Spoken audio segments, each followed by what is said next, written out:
Avril 2022, je décide de me lancer dans mon premier marathon, le défi ultime de tous les coureurs. Problème, en tant qu'ancien poloiste, je savais pas du tout courir. J'avais jamais dépassé la barre des 10 km, et à ce moment-là, pour moi, la course à pied était simplement une façon de brûler des calories, de se dépenser, pour perdre quelques kilos. Et quand je sortais courir, je me lançais sur plusieurs kilomètres à fond, avec un seul objectif, battre mon record à chaque fois. 42,195 km. Est-ce que vous savez pourquoi cette distance? La plupart des gens connaissent l'histoire de Philippides, au 5e siècle avant Jésus-Christ, qui s'est lancé dans une course de malade entre Marathon et Athènes pour annoncer la victoire des Grecs sur les Perses. Aux premiers Jeux Olympiques modernes, en 1896 à Athènes, les cerveaux derrière tout ça, dont Pierre de Coubertin, décident de lui rendre hommage avec une course de 40 km, la distance exacte entre Marathon et Athènes. Mais alors pourquoi la course fait 42 km, me direz-vous? Eh bien c'est en 1908, quand les JO arrivent à Londres, que la famille royale britannique décide de rallonger la distance, car ils voulaient que le départ se fasse du château royal de Windsor et que la ligne d'arrivée soit au stade de White City, soit exactement 42,195 km. Et c'est donc cette distance qui est devenue la référence de cette course mythique.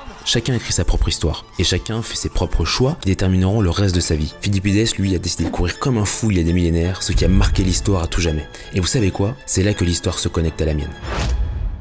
Faire un marathon, c'est vraiment nouveau. Si jamais on m'avait dit ça il y a quelques années, j'aurais vraiment pas cru. Et pourtant, c'était le tout début d'une belle histoire. Alors à ce moment-là, j'avais 26 semaines pour me préparer. Du coup, ce que je fais, c'est que je me lance sur toutes les vidéos YouTube que je peux trouver sur le sujet pour pas faire n'importe quoi, pour pas partir trop à l'aventure et dans l'inconnu, on va dire. Et là, qu'est-ce que j'apprends? Qu'il faut courir doucement pour aller plus vite. Faut pas courir plus vite pour aller plus vite normalement. Et en plus quoi, il faut faire des petits pas. Mais si je fais des petits pas, je vais aller moins vite. Enfin en tout cas, je vais aller moins loin. Je voyais que des notions contre-intuitives qui me montraient vraiment que je n'y connaissais rien en course à pied. Évidemment, tout le monde sait courir de façon instinctive. Mais là, je commençais vraiment à comprendre que la course à pied, c'est beaucoup plus complexe que ça. J'avais une foulée absolument horrible. J'appuyais sur les talons. Bon, encore ça, c'est pas très grave. Mais je faisais des très grands pas et j'avais un gros impact au sol à chaque foulée. Il a fallu que je réapprenne complètement à courir et ça a vraiment été le plus dur, surtout au début. Et avec du recul, je me rends compte que cette première préparation, elle a été laborieuse. Je me disais sans cesse que j'avais le temps, mais paradoxalement, les semaines, elles passaient super vite. Puis du coup, je loupais un entraînement, puis 2 entraînements. Et comme je loupais beaucoup de sorties, je voulais compenser en allant beaucoup plus vite que les allures qui étaient indiquées. Donc j'avais passé de kilomètres dans les jambes. Les premières semaines, j'étais à peine entre 15 et 30 km en moyenne. C'est trop peu pour un marathon. Ajouter à ça une foulée beaucoup trop grande et une cadence de pas beaucoup trop faible, et forcément tout ça cumulé, ça me causait beaucoup de petites douleurs, des blessures, et tout ça, ça me freinait dans ma capacité à augmenter mon volume chaque semaine. Quand on débute la course à pied, ça stresse énormément le corps. Ça demande une adaptation physiologique qui prend du temps. C'est pour ça qu'on voit beaucoup de marathoniens qui sont assez âgés parce qu'ils ont accumulé beaucoup de volume pendant toute leur carrière sportive. Au début, le plus dur, c'est d'arriver à courir lentement. Il faut accumuler un maximum de kilomètres à faible allure pour augmenter son capital endurance et adapter les tissus, les muscles, les ligaments à la course à pied,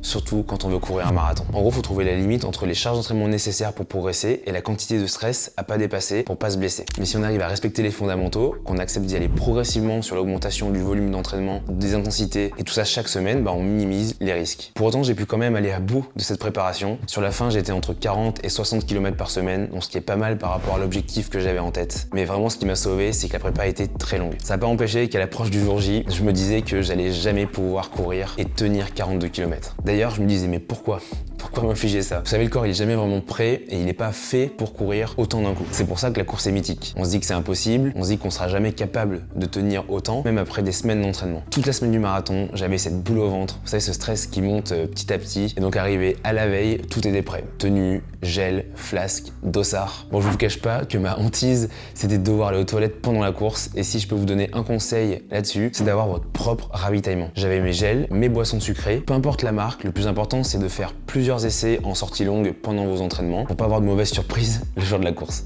Et ça y est, c'est le grand jour. Mon premier marathon. Objectif, donc 3h30. Ça fait 12 km/h et une allure de 4,58 par kilomètre. Je vous souhaite vraiment de vivre ce genre de moment un jour, si c'est pas déjà fait, parce que l'ambiance du départ, l'adrénaline qui monte, on a envie d'exploser, on a envie vraiment d'en découdre. Et justement d'ailleurs, c'est là où je vois les premières grosses erreurs, c'est que tout le monde part beaucoup trop vite. On est un peu emporté par la foule et la plupart des coureurs, ils partent beaucoup plus vite que leur allure cible. Au marathon, chaque seconde gagnée au début, elle se paye en double sur la fin de course. Heureusement, j'ai réussi à pas me laisser embarquer, et même si les gens me poussaient à accélérer, ma stratégie de course c'était de suivre à distance le meneur d'allure et de bien gérer mon effort. Faut voir le marathon comme une belle balade de 30 km avant que les choses sérieuses commencent. Tout allait bien pour moi jusqu'au 25e kilomètre. Et erreur du débutant, je me sens un peu comme pousser des ailes à ce moment-là. Je dépasse même le meneur d'allure des 3h30. Il y avait des petites descentes, on suivait le bord de mer, il y avait tout pour s'emballer et pour terminer la course en beauté. Jusqu'au moment où d'un coup, aux alentours des 33 km, ma vision elle commence à se voiler un peu. J'étais un petit peu dans le brouillard, je commence à avoir froid, je tremble et j'ai l'impression que je vais m'effondrer à chaque foulée. C'est ce qu'on appelle le mur du marathon. Mes réserves de glycogène dans le sang, elles sont au plus bas à ce moment-là. Et pris de panique, je prends mes derniers gels de glucides avant le 35e. Comment dire qu'à ce moment-là, on est un petit peu seul face à soi-même.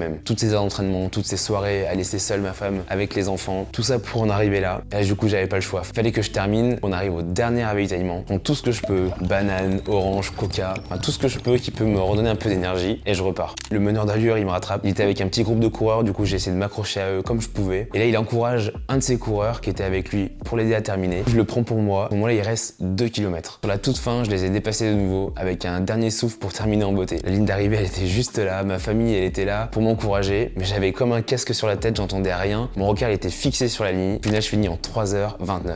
Vous imaginez pas à quel point on peut se sentir à la fois fier, mais surtout soulagé d'avoir accompli quelque chose qui nous semblait complètement impossible il y a encore 6 mois.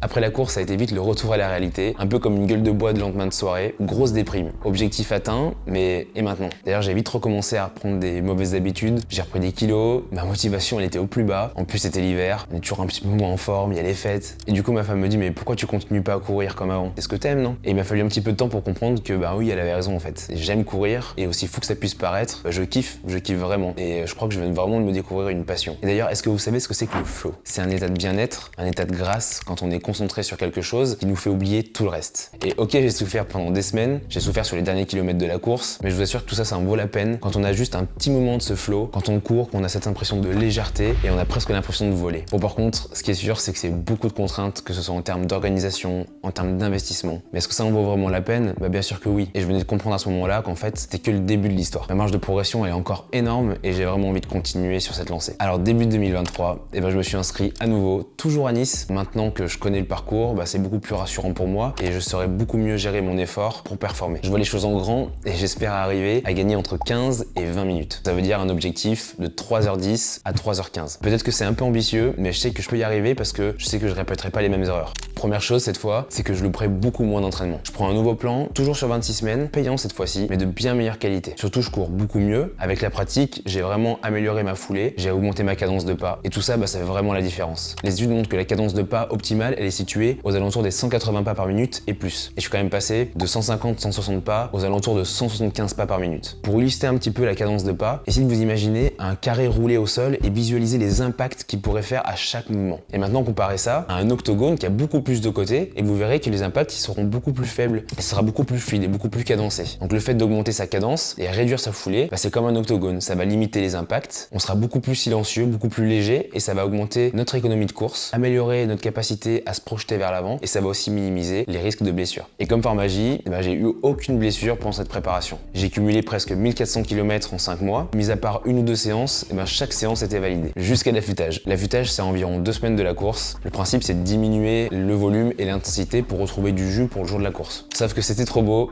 Là, j'ai eu l'impression de ne plus avoir de jus du tout. J'étais un peu au bout du rouleau, comme si mon corps me disait stop, arrête tout de suite, arrête ça, c'est bon, j'en ai marre. Et pendant ces 2 semaines, j'étais tout le temps fatigué, j'avais tout le temps faim, j'avais vraiment du mal à dormir et j'avais à nouveau ce sentiment de me dire mais je vais jamais pouvoir tenir ces 42 km. Je me suis dit mais là t'as visé beaucoup trop haut, tu vas jamais tenir. Et ce sentiment il est resté jusqu'au départ. En plus les conditions étaient bonnes mais les organisateurs ils ont failli annuler la course à cause du vent qu'ils annonçaient très violent sur la deuxième partie de course. Comme l'an dernier je suis parti moins vite que mon allure cible au début et comme l'an dernier tout le monde m'a doublé, mais même en partant plus doucement, je sais pas, j'avais pas les jambes, je me sentais pas très bien en début de course. Mais il y avait un truc qui me motivait plus que tout, c'est qu'il y avait ma petite famille qui m'attendait à quelques kilomètres. Alors j'essayais de me dire dans la tête que je pouvais pas les décevoir et que ça pouvait que bien se passer. Et d'ailleurs plus les kilomètres passaient, mieux je me sentais et en fait sans m'en rendre compte, je recommençais à retrouver ce sentiment de flow que j'avais eu l'an passé. J'avais cette impression que les kilomètres défilaient de plus en plus vite, je gérais vraiment bien ma course et en plus de ça j'ai eu le meilleur soutien du monde sur la route. Et malgré les grosses bourrasques de vent qui nous venaient vraiment en pleine face, mes sensations elles étaient vraiment bien meilleures que l'an passé. Par contre j'ai pas fait la même erreur d'accélérer trop tôt dans la course, j'ai attendu le 35e kilomètre pour me lâcher un petit peu plus. Parce que vraiment je me sentais bien et parce que là il restait beaucoup moins de kilomètres à faire avant l'arrivée. Là où la plupart bataillaient avec le vent en ce moment-là, ma petite fierté personnelle,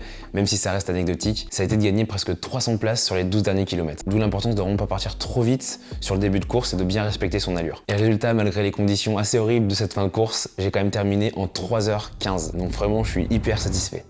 En franchissant la ligne d'arrivée de ces 42,195 km, il y a la fierté d'avoir réussi, mais c'est aussi l'aboutissement du chemin parcouru pour y arriver. Des heures d'entraînement à courir tard le soir, sous la pluie, pendant la pause déjeuner. Ma préparation m'a transformé. Au-delà de mon apparence physique, j'ai aussi gagné en souffle, en explosivité. Je me sens plus fort et beaucoup plus athlétique. Le marathon, c'est pas simplement une course, c'est une histoire de changement. Alors que vous soyez coureur, chevronné ou alors quelqu'un qui aimerait simplement commencer la course à pied et qui rêverait de se lancer dans cette aventure, souvenez-vous que le marathon, ça offre bien plus que des kilomètres parcourus. Vous allez pouvoir découvrir vos propres limites et vivre une transformation profonde. Alors j'ai une question pour vous. Est-ce que vous êtes prêt à écrire votre propre histoire ?